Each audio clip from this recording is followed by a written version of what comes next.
A edição das 10 está de volta com um dado muito ruim do nosso país, que acaba de sair, de ser divulgado. 62.517. Esse é o número de homicídios no Brasil em 2016.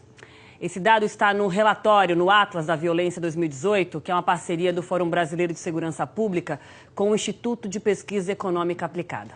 Pois é, de acordo com esse estudo, o Brasil alcançou uma marca histórica em 11 anos de levantamento. O repórter Renan Fiuza tem outros dados para a gente desse levantamento. Ô, Renan, essa foi a primeira vez que o país superou a marca de 30 mortes por 100 mil habitantes, né? Bom dia. Oi, Raquel, Aline, bom dia para vocês, bom dia também para o pessoal de casa. Pois é, números extremamente tristes e preocupantes. Desde a década de 80, o Brasil não apresentava uma taxa de homicídio tão alta. Como vocês bem disseram, mais de 30 mortes para cada 100 mil habitantes. Se a gente for fazer uma comparação com a Europa, esse número aqui do Brasil é 30 vezes maior. E sabe o que é pior de tudo isso? Que os jovens, os nossos jovens, são as maiores vítimas dessa violência. Eu tenho aqui alguns números para a gente passar e explicar melhor para o pessoal de casa. Nós preparamos 5 telas. Na primeira delas, esses números são referentes a 2016. Como vocês bem disseram, foram mais de 62 mil homicídios, um aumento de 14% em relação a 2006 e um aumento de 5% em relação a 2015. E olha só esse número que impressionante. Boa parte desses homicídios, 71%, foi praticado com armas de fogo. A gente passa para uma segunda tela. Os estados com maior número de mortes para cada 100 mil habitantes. Sergipe, 64 mortes. Aí na sequência vem Alagoas e depois Rio Grande do Norte. E agora a gente vai falar numa terceira tela com relação ao menor índice aí, as taxas de mortes para cada 100 mil habitantes. São Paulo, 10,9 mortes para cada 100 mil habitantes. São Paulo vem mantendo aí uma média e, por curiosidade, vem caindo aí com esses números gradativamente. Depois vem Santa Catarina, 14 mortes, e Piauí, com aí 21 mortes,8 para cada 100 mil habitantes. Nessa quarta tela, a gente já fala da nossa juventude que está sendo perdida, está se perdendo em meio a tanta violência. Olha só em 2016 foram mais de 33 mil jovens assassinados, um número aí que supera mais de 7,4% em relação a 2015. E na última tela, para a gente fechar, os estados onde os jovens estão morrendo mais, estão sendo assassinados. Sergipe, mais uma vez, liderando aí 142 mortes. Rio Grande do Norte, com 125. E depois, Alagoas. Para falar mais sobre esse detalhe, a gente conversa agora com o Renato Sérgio de Lima, que é presidente do Fórum Brasileiro de Segurança Pública, que participou de toda essa pesquisa, está por dentro de todo esse assunto. Renato, um bom dia para o senhor, para a gente começar aí a nossa entrevista. Números extremamente preocupantes, taxas elevadíssimas de homicídio. O que fazer para diminuir esses números? Mais uma vez, bom dia. Bom dia. Sim, infelizmente, números que chegam a ser obscenos, números que nos provocam um profundo mal-estar e que muitas vezes a gente até vai se acostumando com eles, né? A gente vai acreditando que é assim mesmo, quando a gente na prática tem que falar que não é assim e que há soluções. E essas soluções, ao contrário do que muitos defendem, não passam por mais violência. No Brasil, a gente acostumou também a ver discursos inflamados em torno de violência é a solução para que a gente consiga reduzir os números da criminalidade no país. E isso não é verdade. A gente tem que pensar em termos de articular as respostas públicas, tanto nas esferas da União, estados e municípios, como coordenar Poder Executivo, Legislativo, Judiciário, Polícias e Ministério Público. Hoje se trabalha demais, mas cada um vai para uma direção. A gente, na prática, quem dá o tom do ambiente de segurança pública acaba sendo o crime organizado, porque cada um vai para um lado e bate cabeça.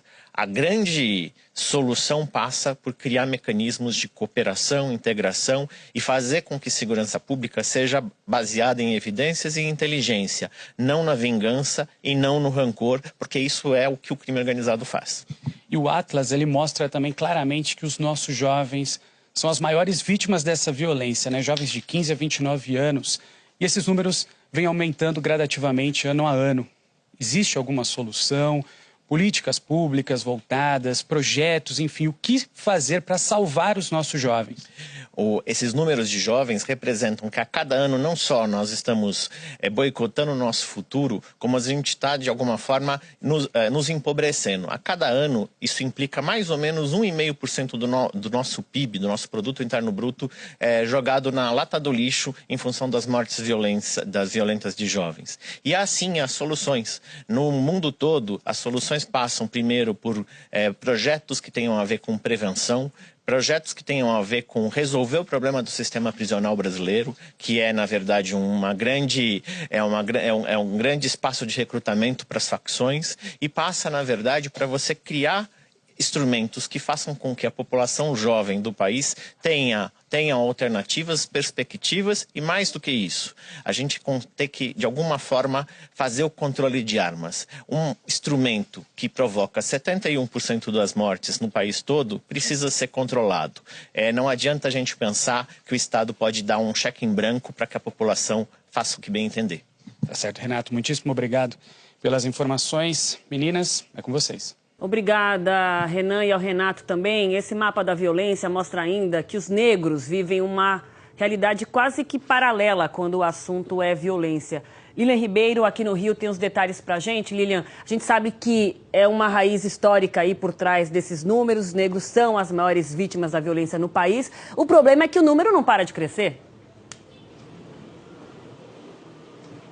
Infelizmente. Aline e Raquel, um ótimo dia para vocês, para quem nos acompanha. O que o Atlas mostra, e os pesquisadores dizem isso, que olhando para os dados da violência é como se brancos e negros vivessem em países diferentes, mesmo vivendo no Brasil. Vamos a alguns dados aí sobre essa situação. Em 2016, a taxa de homicídios de negros no Brasil foi de cerca de 40 mortes para cada 100 mil habitantes e a de não negros, nesse grupo, brancos, amarelos e indígenas, de 16 mortes. Em 10 anos, entre 2006 e 2016, a taxa de homicídios de negros cresceu cerca de 23%. No mesmo período, a taxa entre os não negros teve uma redução de 6,8%. E as maiores taxas de homicídios de negros foram registradas em Sergipe, no Rio Grande do Norte e em Alagoas, que teve a terceira maior taxa de homicídios de negros e, ao mesmo tempo, a menor taxa de homicídios de não negros no Brasil, mais um sintoma da desigualdade. Uma boa notícia: em 9 estados, as taxas de homicídios de negros caíram entre 2006 e 2016 e as maiores reduções aconteceram em São Paulo, Rio e Espírito Santo. Agora, falando sobre uma outra questão importante, violência contra a mulher. Em 2016, mais de 4.600 mulheres foram assassinadas no país. É uma taxa de 4,5 homicídios para cada 100 mil brasileiras. Em 10 anos, um aumento aí de 6,4%. Pela primeira vez, o Atlas está trazendo também dados sobre estupros no país. Números alarmantes. 68% dos registros no sistema de saúde se referem a estupros de menores de idade. Quase um terço dos agressores são amigos e conhecidos da vítima, outros 30% familiares mais próximos e, além disso, mais de 78% dos casos aconteceram dentro de casa. A gente vai conversar agora com a delegada Débora Rodrigues, titular da delegacia que atende mulheres vítimas de violência aqui no centro do Rio. Doutora Débora, bom dia, senhora.